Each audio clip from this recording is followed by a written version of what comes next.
We can't control what people say about us, we can only control what we do on the field. But we were determined that either we would win the game or we wouldn't disgrace ourselves, and I think we came really close at the end there to winning the game. But I think their experience just showed in the end, and they're a quality outfit, good team. It was a great game of football, but we didn't win. I mean, it's a wins game, you know, and we didn't win. And it's just the start of it for us, it's just the start. 6 months after a season-ending defeat by the Birmingham Lions, the Stirling Clansmen regrouped for the 2013 season with a renewed sense of urgency. Despite regular postseason appearance, they have always fallen short of expectations. In 2006, I came to do my master's.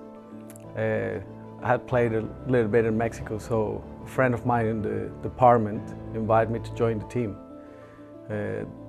But at that point, it was like 10 years without playing any football. And I thought I'll never play football again. So it was great to join the team. It was a completely different team than it is now. Like different structure. It was fun. We didn't win many games though. Having failed to reach the final since 2003, a chance encounter would bring about a new resurgence for the University of Stirling Clansmen. I received a call from one of my premises managers in Stirling to tell me that there was an American football team looking for sponsorship, and not knowing that the American football was played at university level at that point, I asked if I could sit in on the meeting, and it all kind of mushroomed from there really. I met someone on my first night here who invited me to go along to the trials. Went to the trials, didn't look anything serious. There was no uniforms, nothing, just a bunch of guys trying to make a team. The team was far more of a social club, so the motivations for the team were more like go out, have a laugh, and occasionally turn up and play some American football. I'd played receiver and cornerback for a year in junior high in the States, but when I got here I just said to him, I looked him in the eye and it's just like, I'm playing quarterback, and you know, I became the quarterback because they didn't really have any other options. In 2007, businessman Rob Orr became the team's new head coach, raising the expectations and a newfound dedication amongst the players. With Coach Orr's no-excuse mentality, the players soon realized that not only was he coaching them how to win in football, but how to succeed in life. Definitely something about Coach Orr as a coach that I think everyone on the team can kind of agree. You can't quite put your finger on it, but there's something that kind of makes him, you know, the head coach that he is. Over the years, the Klansmen grew. With emerging new leaders, the Klansmen brought with them a concoction of pre-game and post-game rituals, which went on to define the Klansmen as not just a team, but a family. When I arrived in 2007, there was none of that. There was none of that really going on. The only thing that I insisted on is before every game, I thought it would be important that we line up and we take a smash at each other. We take a run at each other and just what I call lower the boom. Just make sure we put some pads on each other and get some adrenaline going. The Klansmen chants and the pre-game and the Klansmen chants post-game were something that the players really adopted and brought to the team. And I'm a great believer in if any team's going to be successful, it has to be about the players. Let's dominate! Klansmen! Break down! Woo! C-L-L-A-N-N-S-M-E-E-N-Klansmen! Post-game one was all Cam. Cam's all about the diva lifestyle, the, you know, rah-rah stuff. And yeah, he does it well, and now everybody knows that that's what we do because they get posted on all the websites and stuff. We got that fight. We got the fight. We got the fight. We clans it all. We clans it all. We clans it all. We clans it all. We tan it all. We tan it all. We tan it all. We tan it all. Let's stand tall. Let's stand tall. Let's stand tall. Let's stand tall. We can't fall. We can't fall. We can't fall. We can't fall. This is our year. This is our year. This is our year. This is our year. I love it. I love it. I love it. I love it. I love it. I love it. I love it. I love it. Yeah. 1, 2, 3. Clansmen. The Claymore sword was just, again, watching a lot of the teams in America and just realizing, you know, it was very hard for us to have that one thing we could all rally around. I remember Coach Rowe talking about it, mentioning it to some of the guys, and then suddenly he showed up at practice with a big Claymore, and we thought he'd been joking, but yeah, no, there it was. So I managed to find one online that was an exact replica of William Wallace's Claymore. And I thought it would be kind of neat if we had that and we used that to sort of lead the team out. And it's been a kind of tradition now that the team captain always leads the team out with it.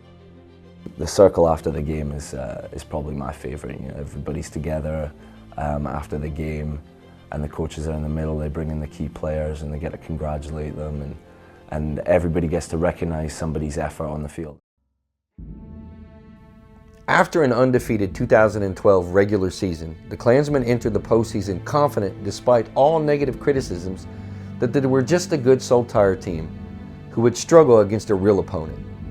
Nothing could be more real than one of the most dominant teams to play in the University League. Going into the quarterfinal, I think we were pretty confident that we were good enough to compete, and on our day probably good enough to win that game. On a cold blizzard day in March, the Stirling Clansmen would face a team that had made the last 4 finals, winning 3 out of the 4, the Birmingham Lions. Despite having home field advantage, not only did the Clansmen have to face one of the toughest teams in recent history, they had to battle the worst weather recorded that season. They took a kick return back to our goal line. They punched it in on the second down. And that left us with very little time. Despite that, though, we managed to drive our way all the way down the field and threw a Hail Mary pass at the end to a wide open receiver who just dropped the ball. What was a heartfelt battle between both teams, it ultimately came down to a last-minute touchdown and knocked the Clansmen out of the quarterfinals. I think afterwards the team was completely devastated. Everybody was a little disappointed, not for their own performance or not because of what they did, but just because of the amount of guys who were leaving and what they meant to the team.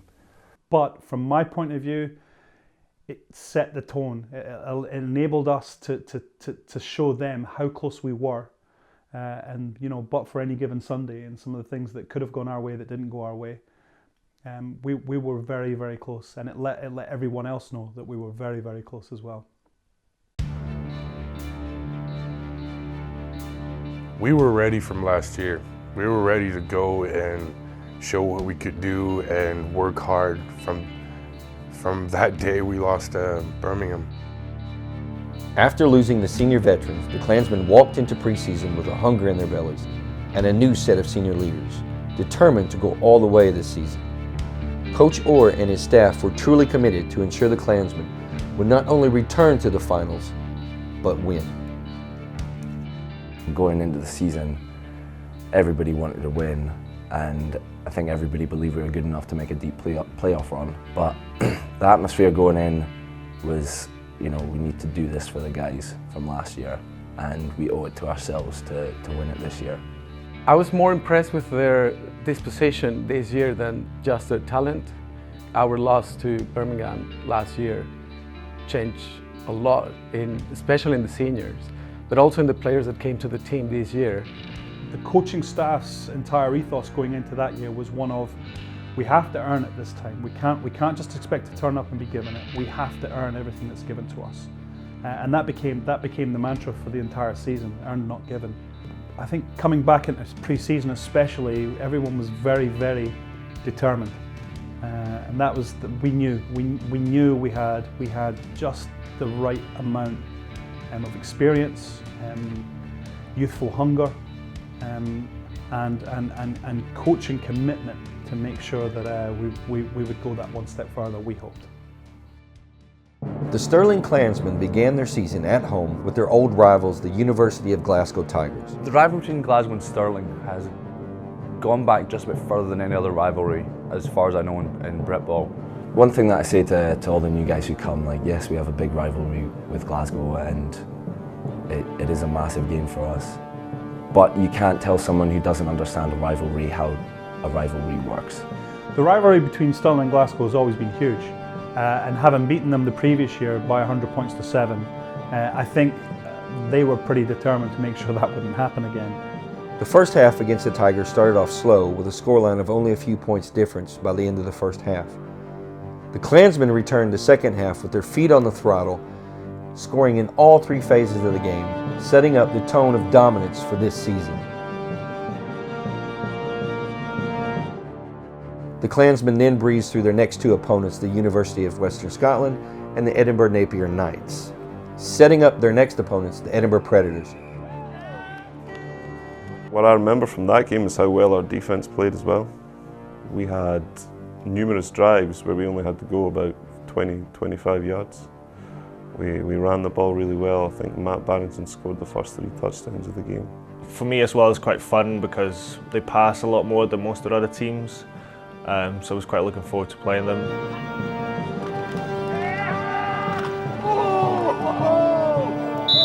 At the Edinburgh game, my most vivid memory was just the team finally clicking, and it got ridiculous. I think in the third quarter, when we came out after the half, we dominated them all half. And I think when we came out for the second half, the defense, first of all, were outstanding, and they got us the ball back 3 and out every single series. And every time we touched the ball on offense, we scored. The Clansmen became such a cohesive unit that the Predators called the game in the third quarter, setting a trend of teams not being able to compete for the whole game.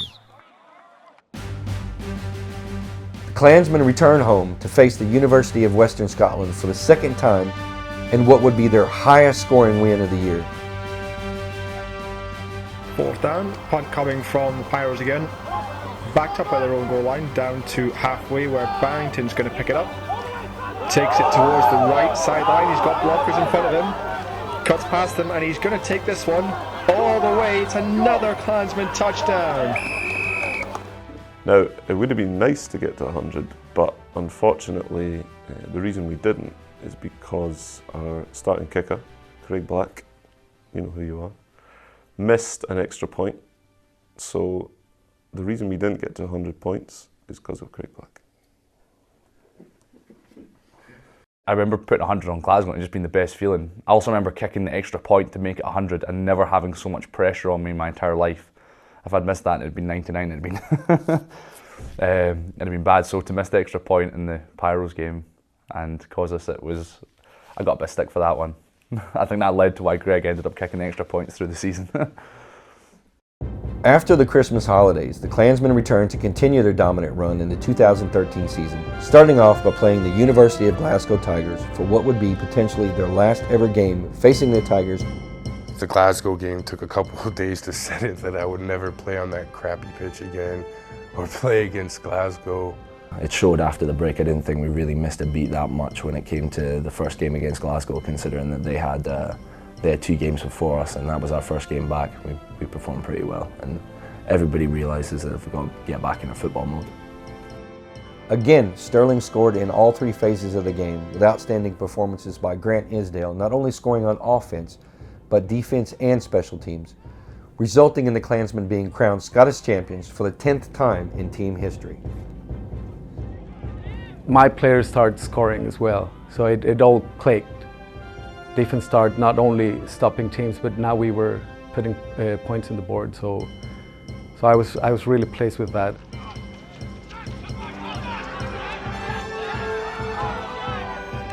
It was special as well because I remember telling them in the classroom, we're not going to play them next year, and we've had days competition for so many years.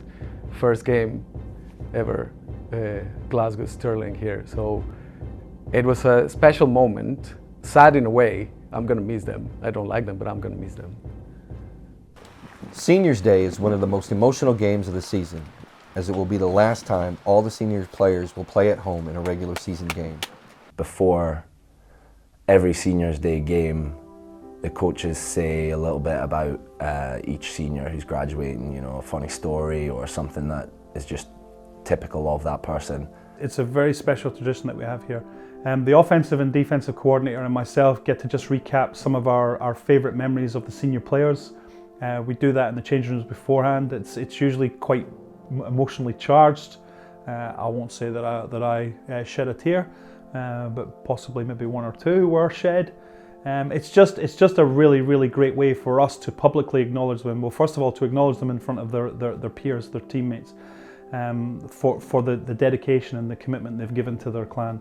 And then when we go out in the field, to publicly acknowledge them too. You know, having them all go out for the coin toss. There's something really great about leading the team out, and on Seniors Day you get the chance to do that. So being one of the captains on that day, you know, it's an honour to represent the team. On Seniors Day this year, personally I was very emotional.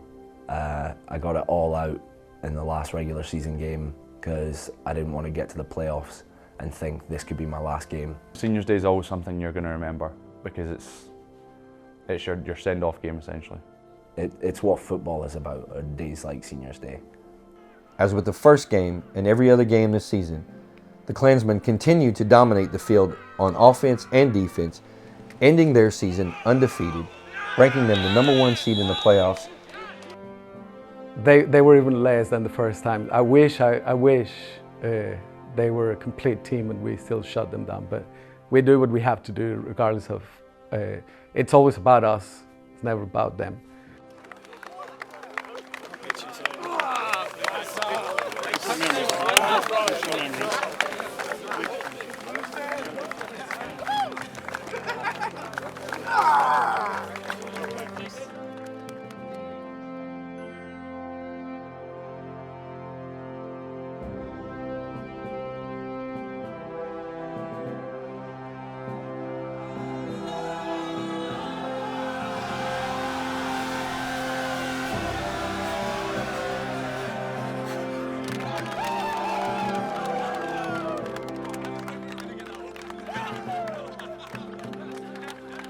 Next stop, playoffs.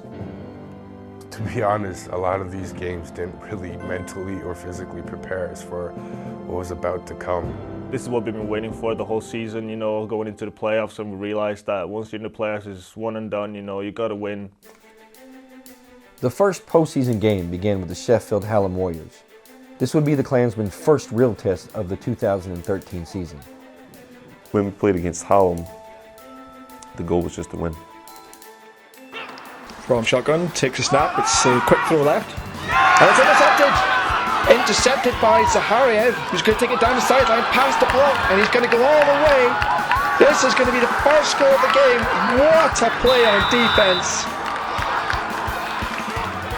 This was the first time we had a team that didn't really quit on us at all. They kept on going.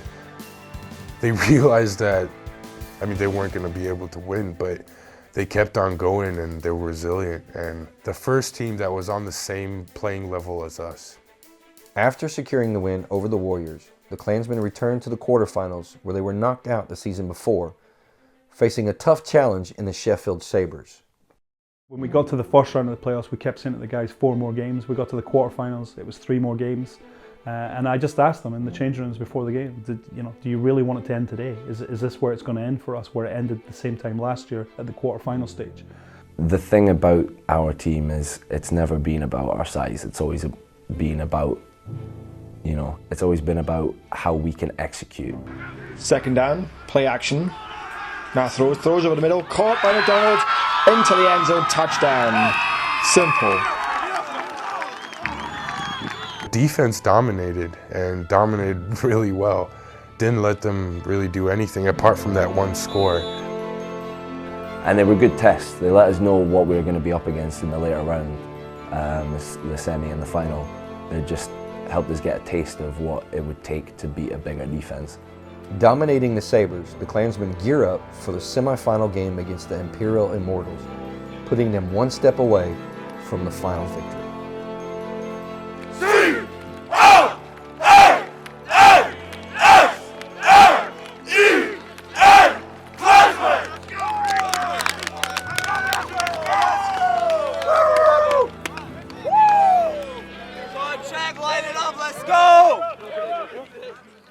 And the thing is, the closer you get to the final, the more it plays on you that you are that a little bit closer.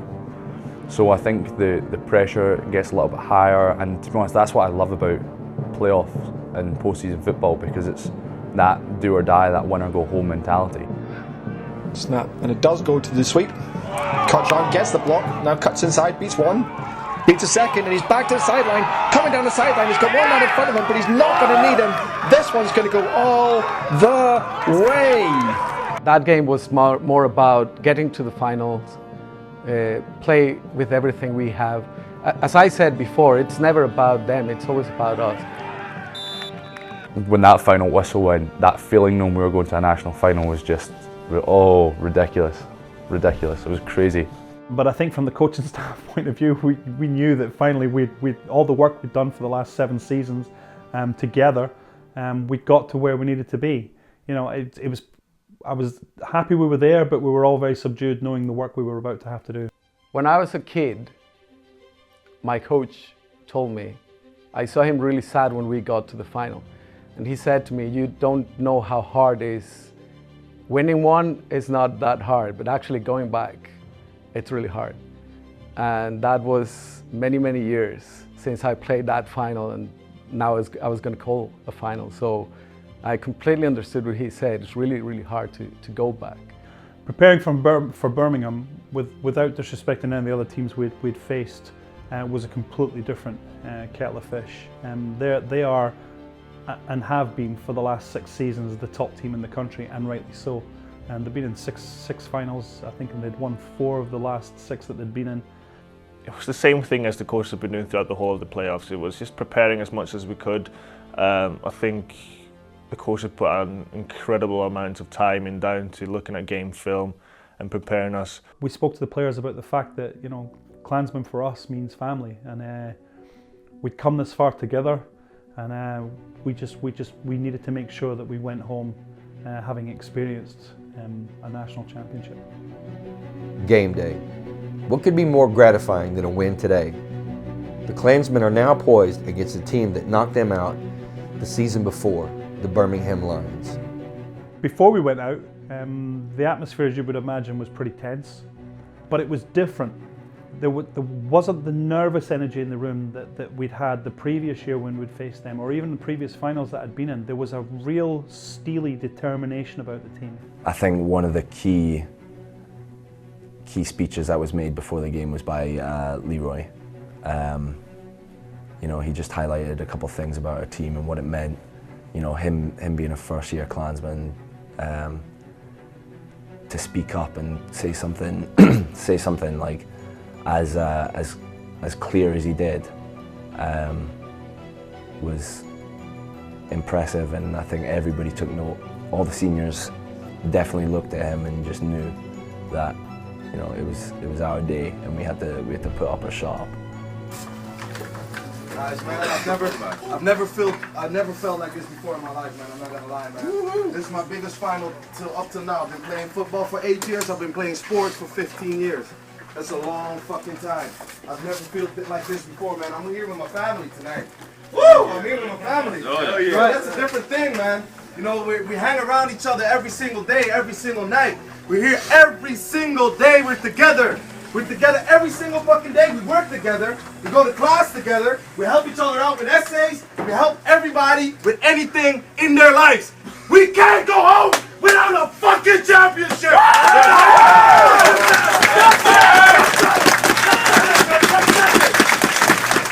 Hey everybody, welcome back to Gridiron TV. It's National Championship time, and we're about to bring you the biggest game of the year live.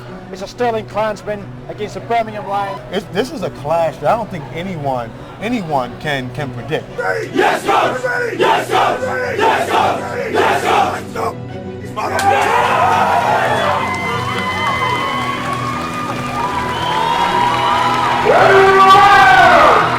Now at their 6th final, this time the Lions are facing the most dominating team this season. All I could think about was this feeling I had of nervousness, excitement, and just when I was stepping out, going out through the tunnel and stepping on that pitch. As with tradition, the Clansmen held tight to the Claymore and let the fans know who they are, the Stirling Clansmen. This is our year. Oh, wow, everyone. They're coming out with a sign that says, this is our year. Man in the front is holding on to the sword. That's a moment that I'll remember forever, is walking out, especially, you know, with Alex walking in front of me and Cam by my side and the rest of the seniors there. Like, it was unbelievable.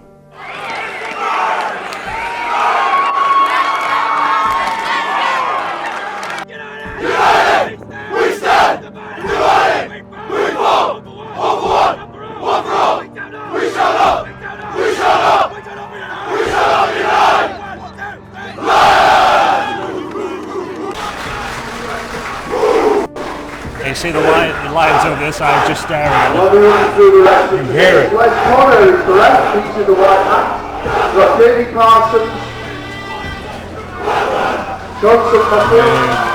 And we are just moments away here. It's the calm before the storm. Both teams are fired up now. They're just getting mentally focused.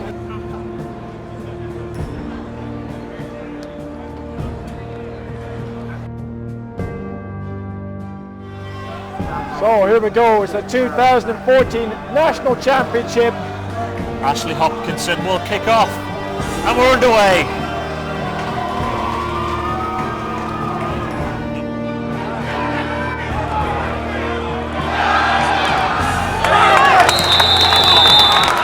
The game plan was to stop them from running.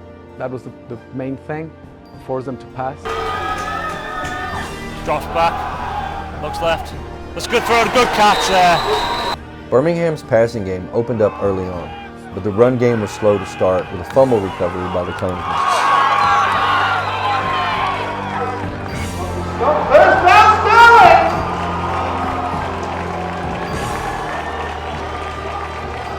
The Clansmen offense seemed to really have a tough time getting started.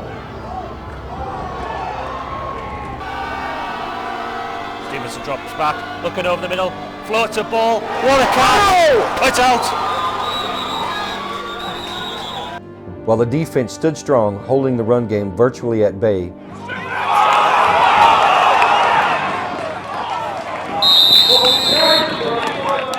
We went out there and we shut their running game down. 4-1 rushes the hand off to Hodgkiss, and great tackle there.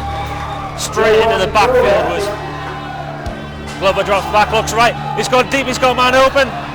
Oh, and 3 there. In the first half, I re-snapped my ACL. I still haven't gone to the doctors to see what actually happened, but my knee came out and went back in, and I'm pretty sure this was because of the mud, but I wasn't going to step up. In the spread, looking at pass, fakes the pass, looking deep now, and now he goes back to there you go. Barrington on the ball. It's a first down. Our defence played lights out. They really kept us in the game that first half. while the Lions' offense was tough, they had no idea about Big Gareth McCall, as Birmingham's running back soon discovered. And that's a handoff up the middle. Julian Morgan. Yeah, big number 60, the defensive captain for the Stirling Clansmen. What's his name again? Gareth McCall. Gareth McCall. Drops back, stops the pass. Good pass, he's throwing deep, he's got a man, he's got Stephen Rowden. It's good pass over Rowden. That's a huge play. Big play. 3rd and 5, crucial play here. Looking to go, he's going to go with the option. Beats one. Johnny Glover gets away, now he's optioned it, and that is a quality play.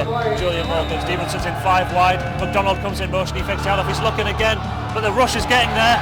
The rush is getting there, the rush has got there. Oh, and a big hit comes through. Despite Stirling's stellar defense, the offense continued to miss easy opportunities, closing out the half still scoreless.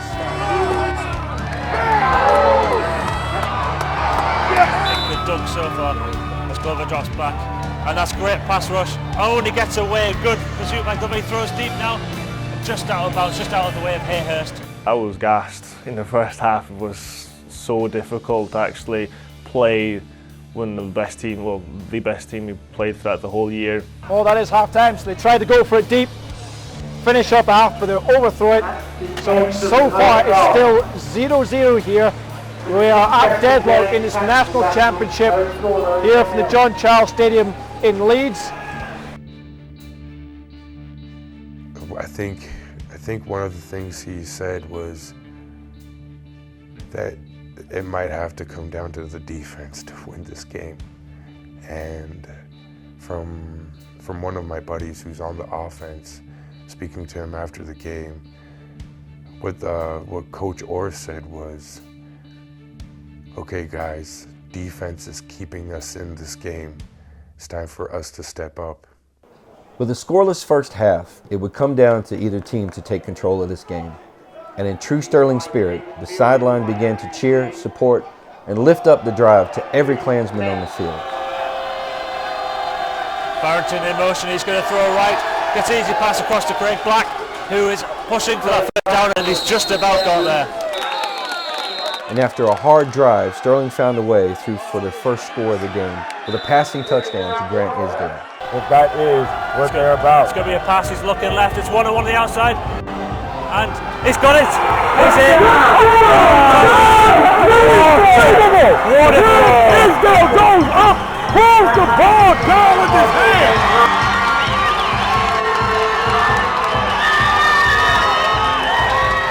Wow! By the D-back, but not great enough.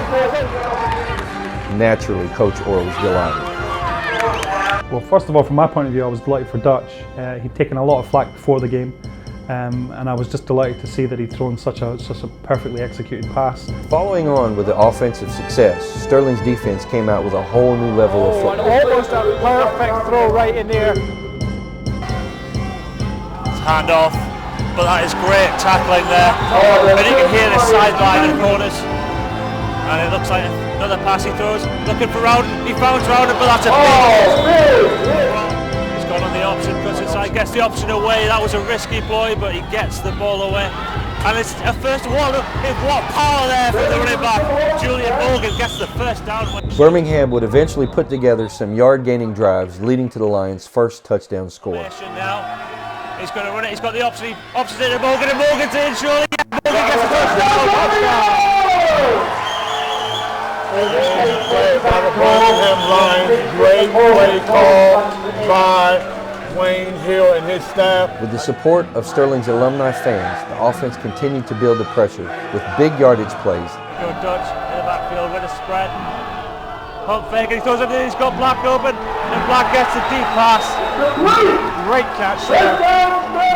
Motion comes across. There's a handoff up the middle of Brown. Brown's got through a hole. He's got past one. He's got past another. He's down to the 2-yard line. Oh, that is a great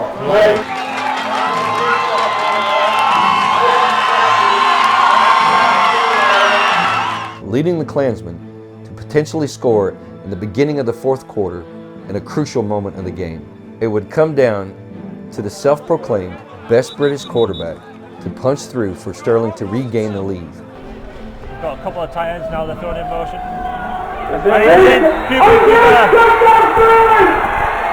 Touchdown! Stevenson. He's not running the ball.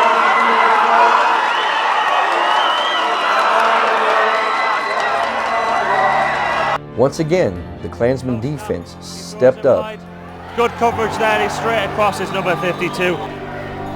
He's gone on the option play again, he options it to Julian Morgan, he's got some room to the outside, he beats one, can he get down the sideline? No, great tackling, great coverage there. As the offense tried to keep the momentum going. Nice Barrington, the big hole, Barrington is away! That's a good 20-yard great run there from Barrington. Carrying on from Coach Perreau's halftime speech, it may just come down to the defense winning this game.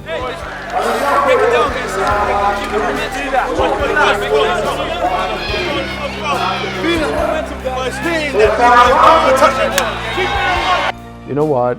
This might go like this forever. If you don't give touchdowns, we don't lose. If you score a touchdown, we win.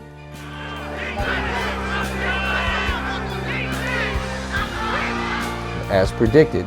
With the offense struggling, it was time for the defense to make the play of the season. I was surprised because so the QB dropped back, and he dropped back pretty far, and this was on their like 5-yard line or something, pretty close to the end zone. We were running a zone blitz, and he dropped exactly into the area that we expected him to drop into. The ball was thrown, and you know, who else would you want on the other end of it but Austin, you know? And he took it in. That was a good moment. Drop back on the pass, quick pass. On the screen, Oh, he gets intercepted!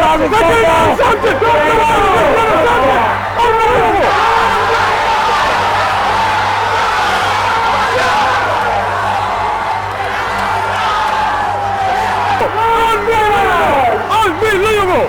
Ladies and gentlemen, unbelievable!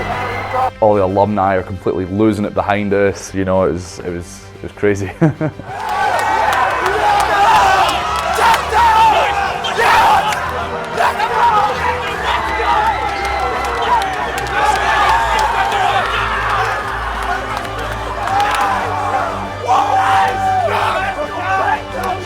Austin saw the screen developing. He stopped and retraced his steps.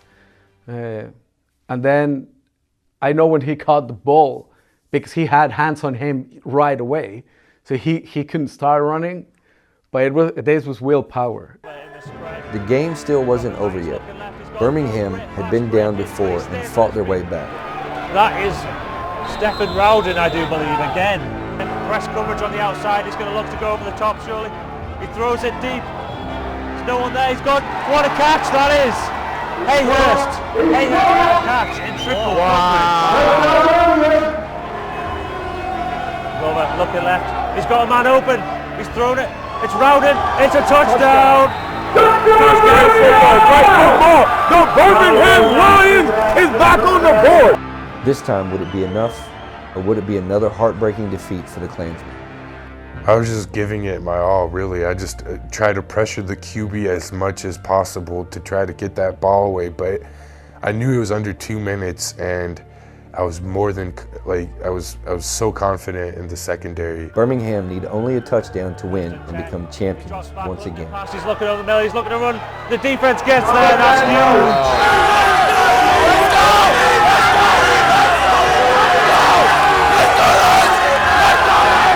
I would have backed it up too as I looked at how much. He's looking left, he's now gone the right.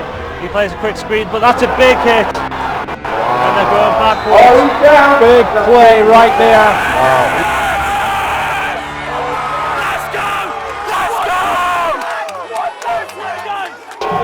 6 points wins it, 4th down and long, end of the game. This is where character comes out right now. He's going to throw it deep, he throws deep. He's thrown it deep. Who better to finish off the 2013 season than free safety and place kicker Ashley Hopkinson, who kicked off the first play of the Stirling Clansmen's road to victory and becoming the national champion. That was interception. Intercepted. And number 25 gets the interception. Ashley Hopkinson with the game sealing. Ashley Hopkinson, oh look at him. Ashley Hopkinson with the emotion has basically fallen out. These teams, these Stirling Clansmen have been together for a long time, and the emotion that they have put into each other as a family. That catch, I knew it was done, and I just put my hands on my head, and that was it. I mean, and then Ashley just broke down.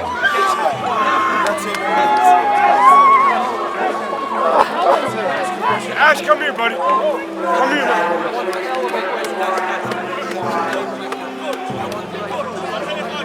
And what they went through last year and through this entire season has him emotionally drained with happiness.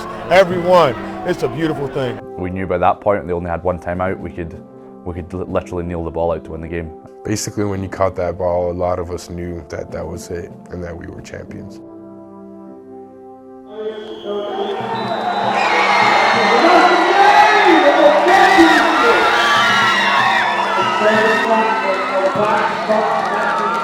The moment we won itself was a bit of a blur. I think, you know, a lot of guys, including myself, were pretty emotional at the end of that.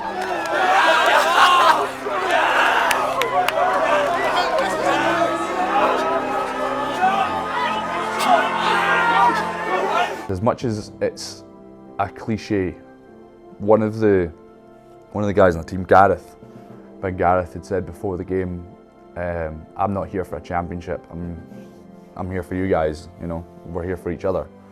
And it's a cliche, but there's an element of truth to it, in that the trophy's just a bit of silver that you win at the end of it all. It's that experience of going through it all, what it took to get there, and that just kind of symbolises it. And that's kind of what I felt when I was holding it. It wasn't like how great it was to win it, it was how great it was to do it with that group of guys at that time.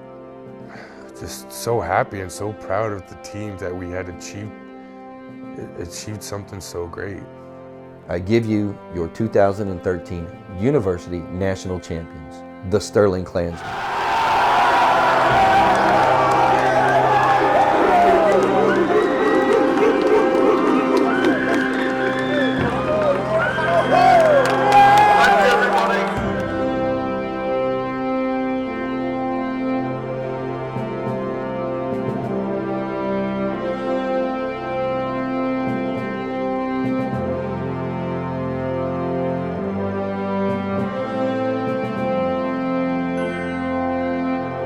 Best of this win was that Birmingham are so good that we actually played to an equal, you know, a team that was as good as us, and we still managed to win the game.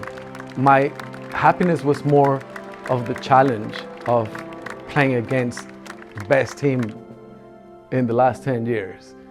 That was more important than actually winning the championship. I can't imagine a better feeling than what it felt like to win on Saturday in the national championship game. I can't imagine a better feeling.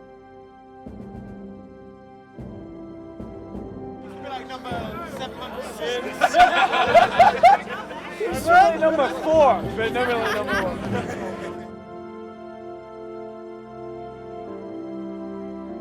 1. We had a moment, coaches, we just remember how hard it actually was, because you forget, at that point you forget all the hard hours of work, you know. So it was very important to go back and say we did it and we put a lot of work on this. Speak to all the coaches in the United Kingdom, all over Europe, who have teams right now, and talk about what did it take for you as a coach to get them to this level, and what do they need to do and striving to do to get to this type of level? You know, when I joined Stirling, I really thought that I knew a lot about coaching, and now I realise how little I know about coaching. You gotta spend time on your craft. You gotta spend a hell of a lot of time. The greatest thing for me is you must have commitment to the cause. The guys must be committed around you to help you. And my offensive coordinator and defensive coordinator today, they played for me in that first year, and now they're the coordinators, and they worked. You've no idea. Every day after work, they were up at my house. And we were working from 5 o'clock to midnight, and then 2-hour drive back home, and everyone working through the night. It was incredible. They did so much work. So what I'd say to everyone all over who's interested in becoming as good as you can be, is you've got to surround yourself with people who are committed, and then teach them. And if they've got the commitment, they'll want to learn anyway. And that's what we've done. I'm so happy, man. Well, congratulations, Robert Orr. Is there anything else you would like to say to anyone about anything? Yes, I would. Go Clan. Woo, baby, good job. That's Robert Orr, the head coach of the Stirling Clansmen and the champion of Bucks. Peace, blessings. We are national champions. Like, we've done it. You know, I feel like I'm on America's game, you know, when they talk about like winning the Super Bowl, like, but you just realize, like, we're done it. We're the best team in the country. No one can dispute that. No one can take it away from us. It's a great feeling to have done something that people respect. It's a big deal. I don't know where I'll be, but I probably feel jealous. I'll probably be proud. I might get cocky if they don't win it again. I've been on this team for so long that I don't know what I was like before I was on this team. You know, I know that I was different, but I don't know who I was. I don't know what it's like to not be a current Klansman. To me now, it means family. It's such a huge part of my life. After 7 seasons here, you know, I joke with my children sometimes, but I see more of the players than I do of them sometimes. You know, they're a special bunch of people. They really are. I'm really blessed to have the players and the coaches around me that I have. And frankly, that's the reason I do it. That's the reason I continue to come back and do it. It's not about, as corny as it sounds, it's really not about the win-loss records or any of that nonsense. It's not even about the tin cup that we get for winning it all. It's about them, the men and the women that we're able to impact and that have a massive impact on us. Stirling Clansmen is just like, it is a team, but it's, for us, because we hang out with each other every single day, it's definitely something that, you know, you'll be most of the guys I'll be friends with probably for a really long time, for probably the rest of my life. Stirling Clansmen is the best thing that happened to me in my life so far. At the beginning of the season, the Clansmen set out with one goal: to clear their own doubts and everyone around them and be better than last season by being national champions. Through a combination of dedication, hard work, commitment, family spirit, and belief, they would not only prove to themselves, but the nation, that they are number one, taking with them a lifelong bond of brotherhood that can never be broken, fulfilling their beliefs that, in their words, it was our year.